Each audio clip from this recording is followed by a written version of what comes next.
Welcome everybody, this is Brian Johnson and we're going to be talking about PPC Scope as the software today.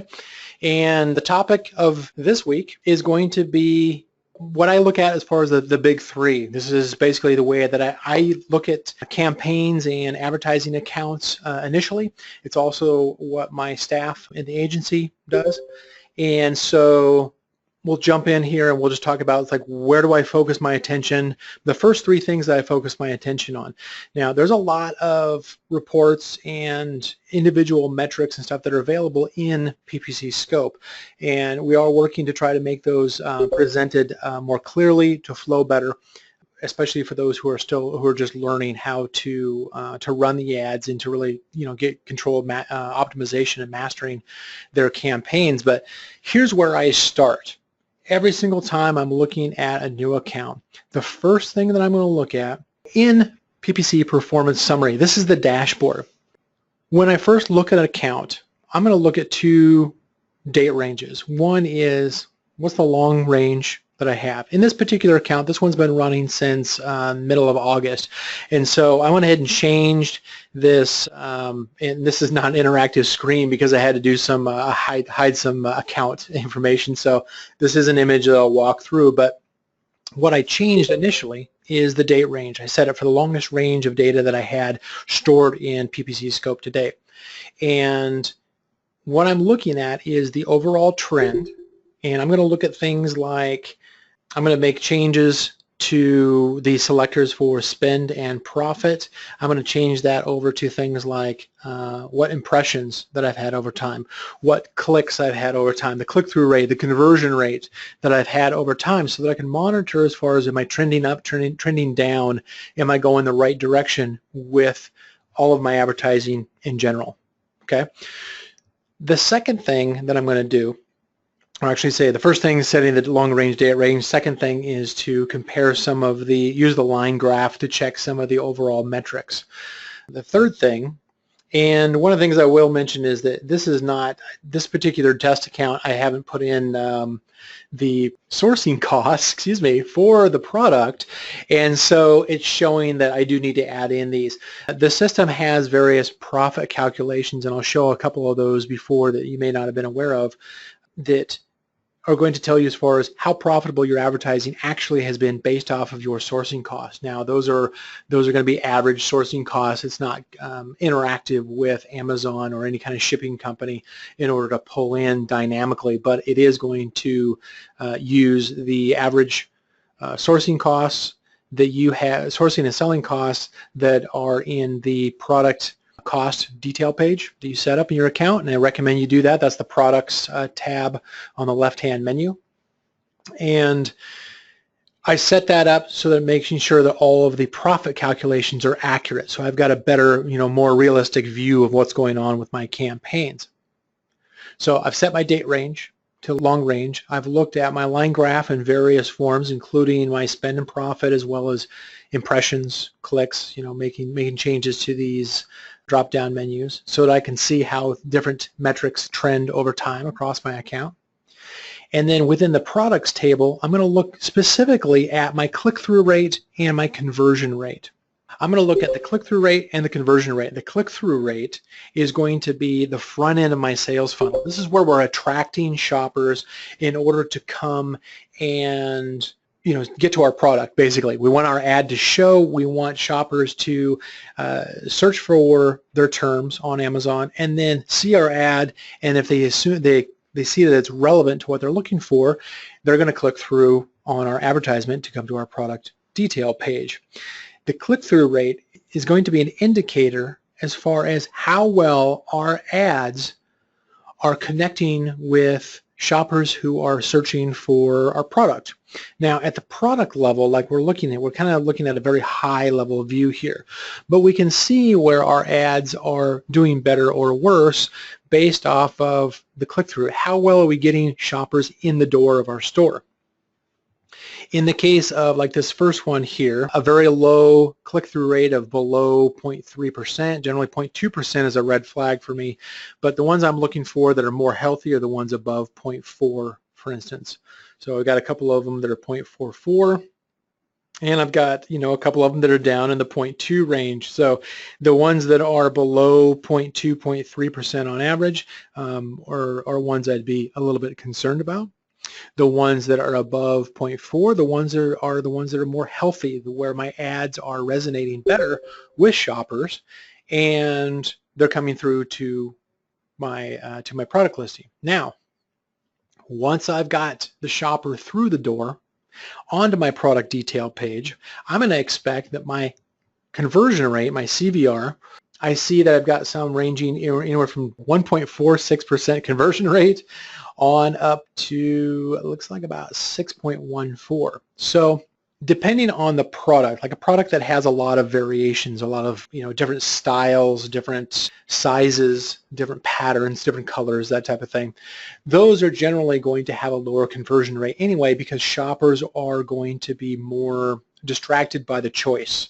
They're going to have multiple choices from you, plus they're going to have 5, 10, 50,000 other competing listings that also offer multiple choices, and so they get kind of this decision paralysis because there's so many choices, and that usually is going to reduce conversion rate because people want to look around and see if they find something that fits their style a little bit more.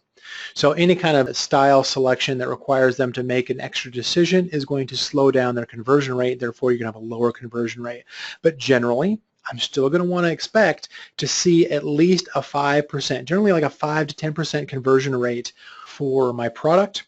If it's a product that doesn't have any other kind of style or size or color selections, I'm going to want that 10 to 20% conversion rate is what I would expect. So when I'm looking at this, what I'm going to look for is what's healthy, what's not healthy. Now, I can look at it from a standpoint of where do I focus my attention, because generally when we have a bunch of products, we can't focus on everything all the time. We have to pick our battles. And so what I'm typically going to look for is which products am I profiting the most on, or the ones that I'm profiting the least on. And so I'm going to focus my attention on where can I accelerate the money that I'm earning, or where can I plug the leaks where I'm losing money. So very low profit is going, basically a very high negative profit. So where I'm losing a lot of money from a profit standpoint, I'm going to want to go in and fix those with things like unprofitable search term report and keyword performance report. When I'm looking at those that are profitable, I'm going to want to look to leverage those, to take the keywords that are converting frequently and feed those into additional keyword research. But coming back to my initial focus, I'm just trying to decide where to focus my attention. Now, in this particular case, as most of us do, and I've worked with hundreds of clients, and I know the most common issue is when you're losing money. You want to plug the holes before you focus on how do I accelerate where I'm making money. It's a mindset, it's more fear-based, but either way, it's common. So where I tend to start, and certainly where my staff starts, is focusing in on what is not working to see if we can turn it around, at least make it break even. Ultimately, our first goal is going to be use the search terms in order to identify who our target audience is so that we can optimize our product listings and position those for the search terms that convert. But when we're working on our advertising and our optimization, I'm going to first look at the products and the campaigns that are hurting, the ones that are doing the worst. And so then I'll transition over. Once I've identified which ones I want to focus on, I'm going to switch over first and foremost to the unprofitable search terms report. This is under Analyze and Improve and unprofitable search terms. And generally what I'm going to do is I'm going to look at a 60-day view. I'm going to look for the widest view. Unprofitable search terms, as you may guess, uses the search term report. Search term report doesn't support date ranges. It doesn't report long-term data collection as well as keywords do. But it does give us visibility because it does tell us which specific search terms are contributing to the keyword and therefore ad group and campaign performance. So the first thing I'm going to do when I'm optimizing in order to correct problems is I'm going to use the unprofitable search terms report for the longest range that I've got, 60 days as an example. I can focus this down to individual products or individual campaigns. This is one advantage that you get with PPC Scope is these are actually taking two different, actually it's three different ad reports and combining them together to allow you to filter the search terms based off of which product. You can't actually do that with the ad reports unless you combine them together. That's one of the compelling features of PPC Scope is it allows you to combine the data so that you can associate search terms and the PPC data with specific products that you couldn't normally get with an individual campaign report. Again, hiding some information here just for confidentiality reasons, but I'm going to focus in on the search terms that have a history of 0 orders, have enough clicks, so the unprofitable search term is already going to look for at least 5 clicks, and you can adjust this up here with this little gear icon. You can adjust as far as how aggressive you are setting your ACoS or profitability threshold, as well as the number of clicks that you get before it gets reported. And what I'm going to look at is I've adjusted the column visibility so I can see some common columns that I want to see of data. I'm going to export this. Typically I'm going to copy this out to like a CSV file just in order to filter it. Basically I'm going to group the data by campaigns so that when I go into Amazon, into Campaign Manager, I can do sets of changes at a time rather than jumping all over the place. I'm going to take the search terms that have gotten 0 orders and where the last click is after the last time I did this. So for instance, if I did this back on, let's say, December 15th as an example, then one of the filters that I'm going to do when I export this is I'm going to remove the ones that have where the last click date was before the last time I made these edits. Now, this is still going to be more of a manual process simply because our automation features are not live yet. Those are still in development and in testing. We're going to have it to the point here soon enough where you can simply select the terms that you want to update, and in this case, negative exact match these terms. Because you're going to, for search terms, you're going to do a negative exact match. For keywords, you're going to do bid adjustments. So for search terms, these are going to be negative exact match. And you're going to take the list of search terms and for each campaign and ad group that it applies to that the search term is referencing, you're going to add it in as a negative exact match keyword. Even though it's a search term, they call it a keyword. And I'm going to do it for the ones that have 0 orders and clicks that have continued on after the last time I made changes. So while that may sound a little bit confusing, it is actually detailed up here in the training video too, just to reiterate that. We're going to have those automated soon where you can simply just say, hey, select these 15 and go ahead and add these in as negative keywords and just click the go button and it makes the change for you and tracks it for future reference. So some very cool stuff coming up very soon. So that's the first thing I'm going to do. Doing negative exact match on these search terms is going to handle the individual search terms that are causing problems, that are basically dragging down the performance of your keywords. Once I've handled the search terms, the next step I'm going to go into has to do with adjusting keywords. Again, under Analyze and Improve, keyword performance. Keyword performance is actually going to be based off of the campaign performance report, which we can select a wide range on. It's a little more detailed as far as the date ranges we can select, the products that it goes along with. But what this is basically doing is it's telling us in this particular keyword performance, I've selected the unprofitable keywords report. Now we have a profitable keywords, unprofitable.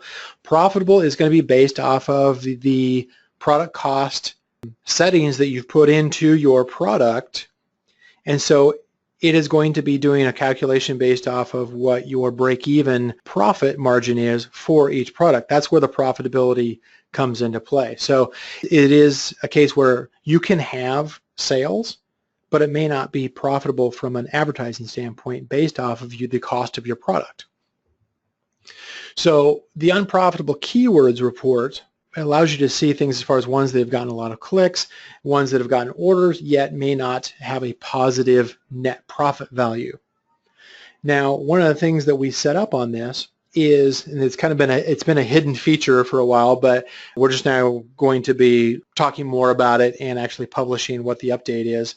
But it's the break-even bid. It's the value we call RCPC, or recommended cost per click. This is essentially the bid that we are recommending in order to break even for profitability for the specific keyword. So in this case here, we have this particular keyword that has had 8 orders and has an ACoS of 83%. If the product has a break-even percentage of, say, 30 or 40%, then you're constantly losing money on this particular search term. Now, while you may use, or the keyword, so while you may use the keyword or the search term in order to modify your product listing to position your product for organic results, regardless of its profitability in advertising, if your goal is to try to achieve break-even in your advertising, then we've done the calculation for you. It's a calculation based off of the profitability of the product in relationship to your advertising cost percentage for the specific keyword. Honestly, it's a real pain to calculate manually, but we've done it for you here, and that is the RCPC value. So that break-even bid value is what we're recommending. Like, for instance, on this one here, this one is showing that you're currently paying an average cost per click of, say, 49 cents. We're recommending, in order to achieve break-even, maybe set it down to 43 cents in order to achieve the goal of a break-even bid. Now, it is, of course, still an estimate, but we've been testing it for a while now, and it seems to work pretty well. The exception is going to be if this was a keyword where I was specifically losing money on for the purpose of, maybe it's my own brand name, maybe it's a keyword that I know is pushing up my organic position by 1 and I want to keep, and I'm willing to lose money on it, then, of course, you wouldn't adjust it because you already have that insight as far as the individual keyword. One of the reasons why we're going to be introducing the ability to set up protected keywords in order to remove recommendations such as this, or basically flag these as saying, hey, here's our recommendation. However, please note this is one of your protected keywords that you're willing to overspend on, or you're willing to protect and not make changes to.